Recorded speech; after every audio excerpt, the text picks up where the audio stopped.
Salam alaikum, bonjour à tous. Dans cette vidéo, nous allons voir le corrigé de la série numéro 5 portant sur la demande en fonction du revenu.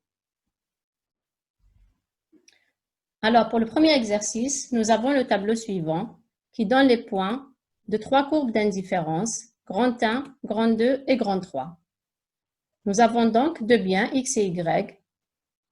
QC, c'est les quantités du bien X et QY, celles du bien Y.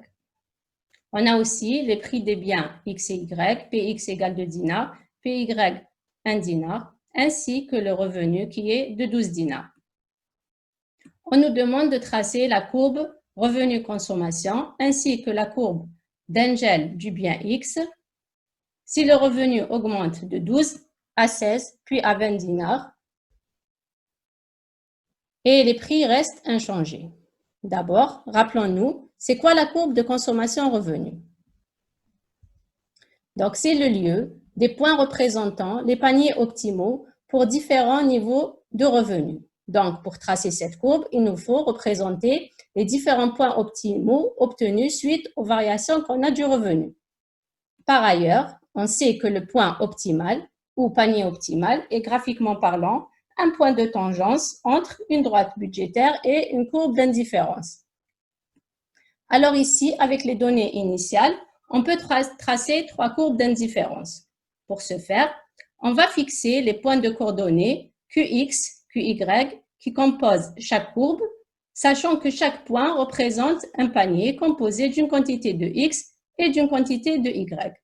Donc, pour tracer la courbe grand 1 par exemple, nous allons utiliser les données de ces deux colonnes en plaçant les QX en abscisse et les QY en ordonnée. On fait la même chose pour les deux autres. Ça va nous donner le graphique ou la carte d'indifférence suivante. Je vous invite bien sûr à les retracer chez vous sur du papier millimétré. On voit que jusqu'ici, on n'a aucun panier optimal. C'est normal car les courbes d'indifférence seules ne suffisent pas. Il faut tracer les droites budgétaires. Alors, toujours avec les données initiales de prix et de revenus, nous pouvons tracer la droite du budget initial, c'est-à-dire pour R égale 12 dinars, avec les deux points suivants.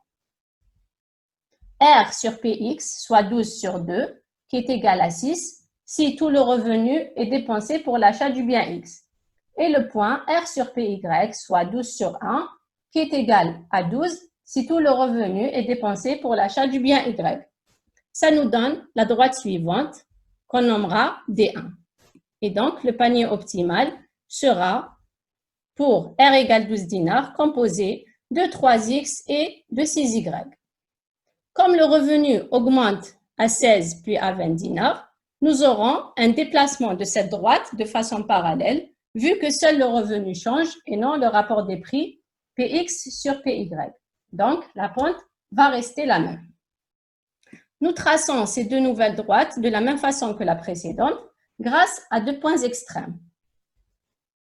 Pour la deuxième droite qu'on nommera D2, on aura les points aux coordonnées 8, 0 et 0, 16. Et pour la troisième droite qu'on nommera D3, on aura les points aux coordonnées 10, 0 et 0, 20.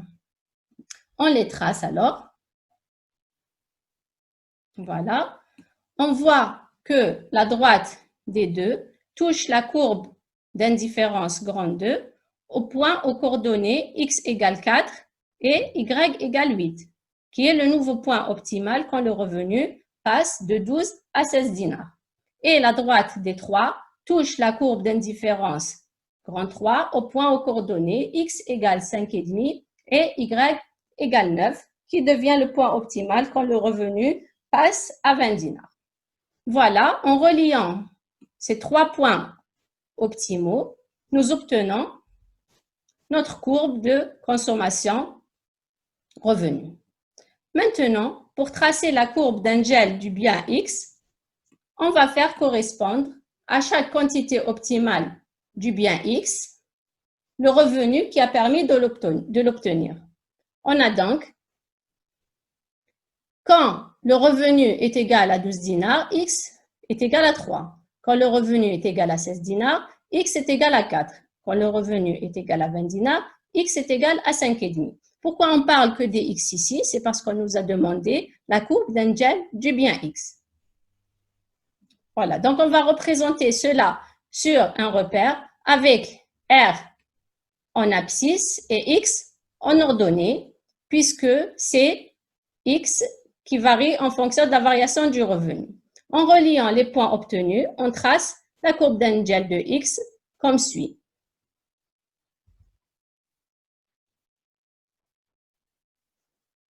Nous passons à notre deuxième exercice. Donc, la demande Q d'un bien est fonction du prix de ce bien noté P, des prix des autres biens notés PI et du revenu noté R. Première question. On nous demande l'indicateur qui permet de rendre compte de la variation en pourcentage de la demande Q en fonction de la variation en pourcentage de PI et R qui sont donc les trois déterminants de cette demande. Cet indicateur est bien entendu l'élasticité de la demande et cela est la définition même du concept d'élasticité. On nous demande ensuite d'écrire les différentes formules de cet indicateur. Comme la demande Q est ici fonction de trois variables, donc le prix du bien, le prix des autres biens et le revenu, nous aurons trois formulations de cette élasticité, c'est-à-dire par rapport à chacune de ces trois variables. D'abord, l'élasticité de la demande du bien par rapport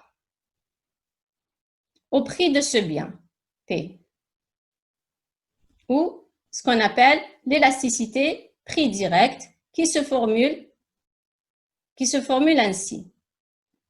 Donc, élasticité prix direct, c'est la variation de la quantité sur la quantité et divisé par la variation du prix sur le prix. Donc, c'est la variation en pourcentage de la demande sur la variation en pourcentage du prix. Ou ainsi, s'il s'agit d'une fonction continue, c'est-à-dire ce qui change ici, c'est ce delta. Vous aurez donc à calculer des dérivés quand vous avez l'habitude de le faire. Deuxième formule, c'est l'élasticité de la demande du bien par rapport à PI, qui est le prix des autres biens, qui se formule ainsi. Donc, on l'appelle élasticité prix croisé. C'est la variation en pourcentage de la demande par rapport à la variation en pourcentage du prix de l'autre bien, ou ainsi si vous avez une fonction. Enfin, l'élasticité de la demande du bien par rapport au revenu ou élasticité revenu qui se formule ainsi. Donc, la variation de la demande en pourcentage par rapport à la variation du revenu en pourcentage ou ainsi s'il s'agit d'une fonction. Dans la deuxième question, on nous donne l'expression de la demande comme suit. Donc, Q égale P puissance moins 0,3 fois PI puissance 0,1 fois R puissance 0,4. Donc, on voit ici que la demande Q est fonction des trois variables précédentes. Et on nous demande d'apprécier la variation en pourcentage de la demande Q dans trois situations correspondant respectivement à une variation du prix P du bien considéré, à une variation du prix des autres biens PI et à une variation du revenu R, toutes choses étant égales par ailleurs, c'est-à-dire qu'à chaque fois qu'une variable change, les autres déterminants de la demande ne changent pas. Pour répondre à cette question, nous devons donc calculer les différentes élasticités qu'on a vues à la question précédente. Donc, pour la variation du prix P du bien, l'élasticité, c'est une élasticité prix direct de la demande. Elle sera égale, en utilisant la formule avec les dérivés, vu qu'on a une fonction ici, elle sera égale à moins 0,3. Ce qui signifie que lorsque le prix du bien augmente de 1%, la demande baisse. Pourquoi baisse? Parce qu'on a le signe négatif ici, de 0,3%. Ce qui nous donne en réponse à la question, puisque la question, on nous dit P augmente de 10% et non pas de 1%. Donc, P augmente de 10%. La demande Q pour le bien va baisser de 3%, c'est-à-dire qu'on a multiplié ce 10 par le 0,3 qu'on a trouvé.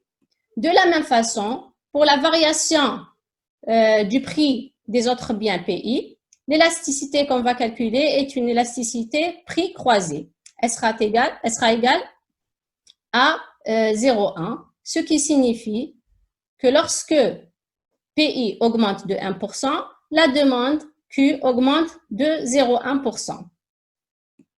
On voit qu'on a ici une élasticité croisée positive, ce qui signifie que les deux biens sont des biens substituables.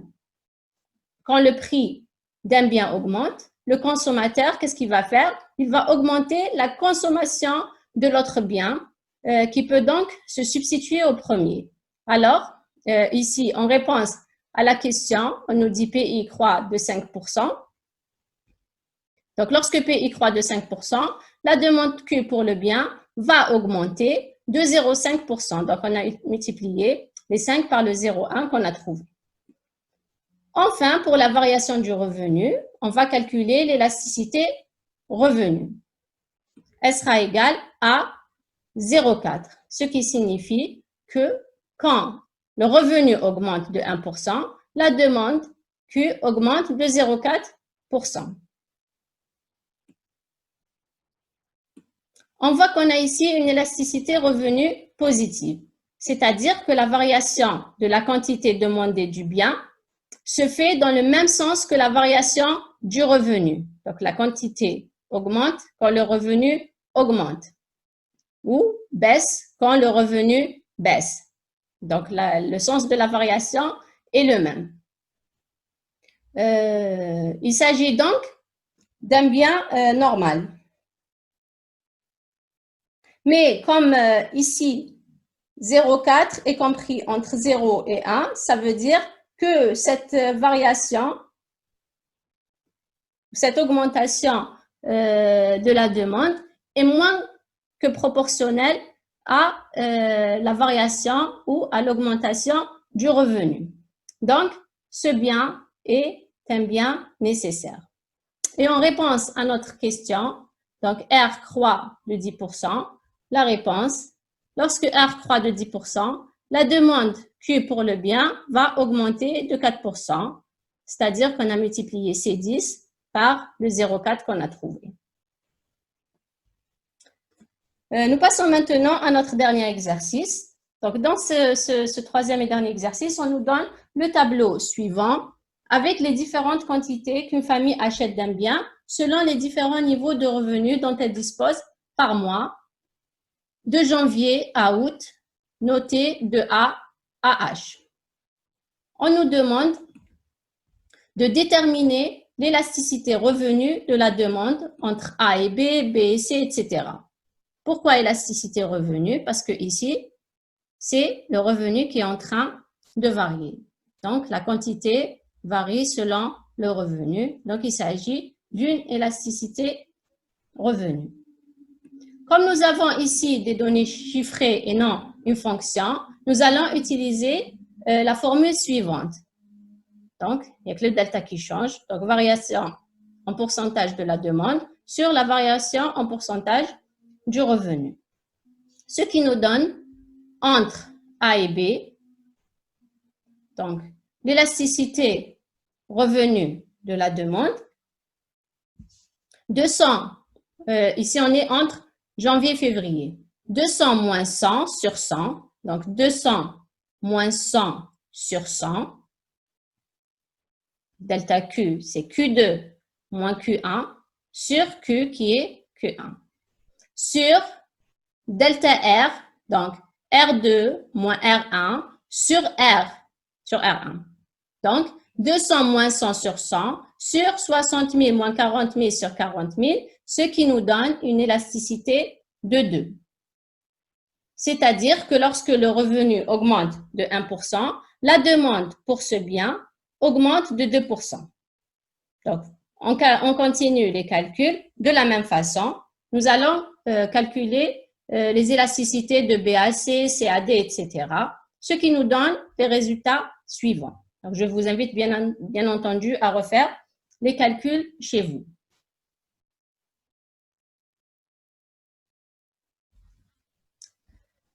On nous demande à la deuxième question de faire la représentation graphique des données du tableau. Il s'agit donc de représenter la consommation de cette famille pour le bien considéré selon le revenu dont elle dispose à chaque mois. Donc, en abscisse, on va mettre le revenu ici en kilodinars et en ordonnée, on va mettre les quantités vu que c'est les quantités qui vont varier en fonction du revenu. On obtient ce graphe.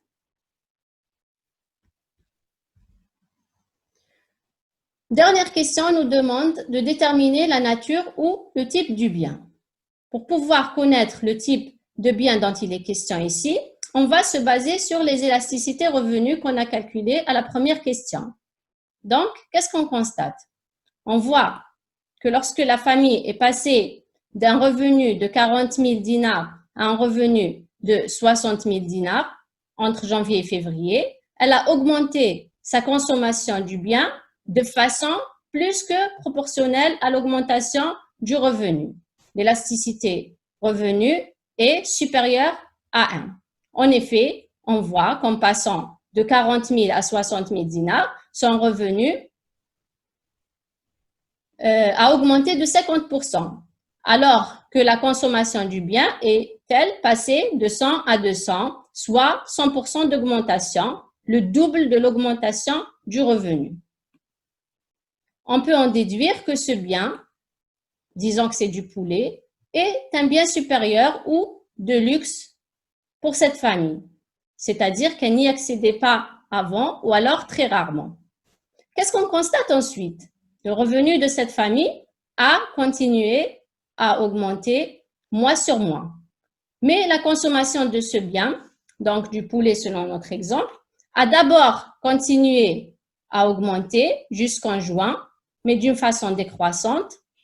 En effet, on voit qu'en mars, sa croissance de consommation est restée plus que proportionnelle à celle du revenu, d'où une élasticité supérieure à 1, c'est-à-dire que le poulet représentait encore un bien de luxe pour cette famille. Puis, avril, mai, juin, sa croissance de consommation est devenue de moins en moins proportionnelle à celle du revenu. L'élasticité revenu est comprise entre 0 et 1, ce qui signifie que ce bien, ou le poulet selon notre exemple, est devenu un bien normal nécessaire pour cette famille qui s'est enrichie avec le temps. Puis, en juillet et août, la consommation de ce bien a reculé. Même si le revenu continue à augmenter, donc ce bien ou le poulet est perçu maintenant par cette famille comme un bien inférieur. L'élasticité revenu est négative. C'est-à-dire que cette famille abandonne sa consommation, ou la consommation du poulet dans notre exemple, à mesure qu'elle s'enrichit pour le remplacer certainement par des biens qu'elle considère maintenant comme plus luxueux, de la viande ou du poisson par exemple. Voilà, donc c'est par rapport aux élasticités qu'on peut classer les biens par type. Donc ici, l'élasticité est supérieure à 1, on considère que le bien est un bien de luxe. Lorsque l'élasticité revenue est comprise entre 0 et 1, on considère que le bien est nécessaire. Lorsque l'élasticité revenue est négative, on considère que le bien est inférieur.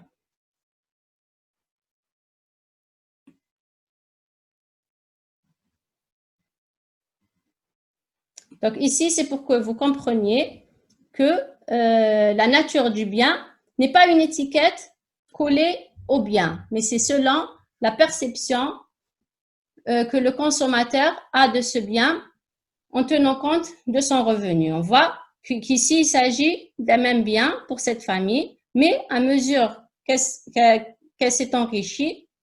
Le bien est passé d'un bien de luxe à un bien normal, puis à un bien perçu comme étant inférieur.